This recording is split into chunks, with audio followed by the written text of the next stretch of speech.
একজন কাঠুরিয়া বনে কাঠ কাটতে গিয়েছিল।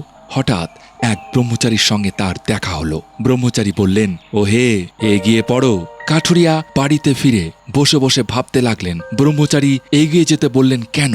এইরকম বেশ কিছুদিন যায়।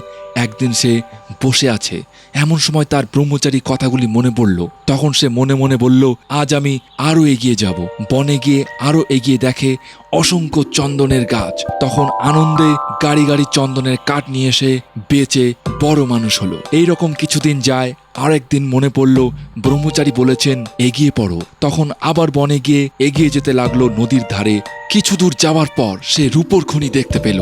এ কথা সে কখনো ভাবেনি। তখন খনি থেকে কেবল রূপো নিয়ে বিক্রি করতে লাগলো। এত টাকা হলো সে ভাবতেও পারেনি। আবার কিছুদিন যায়।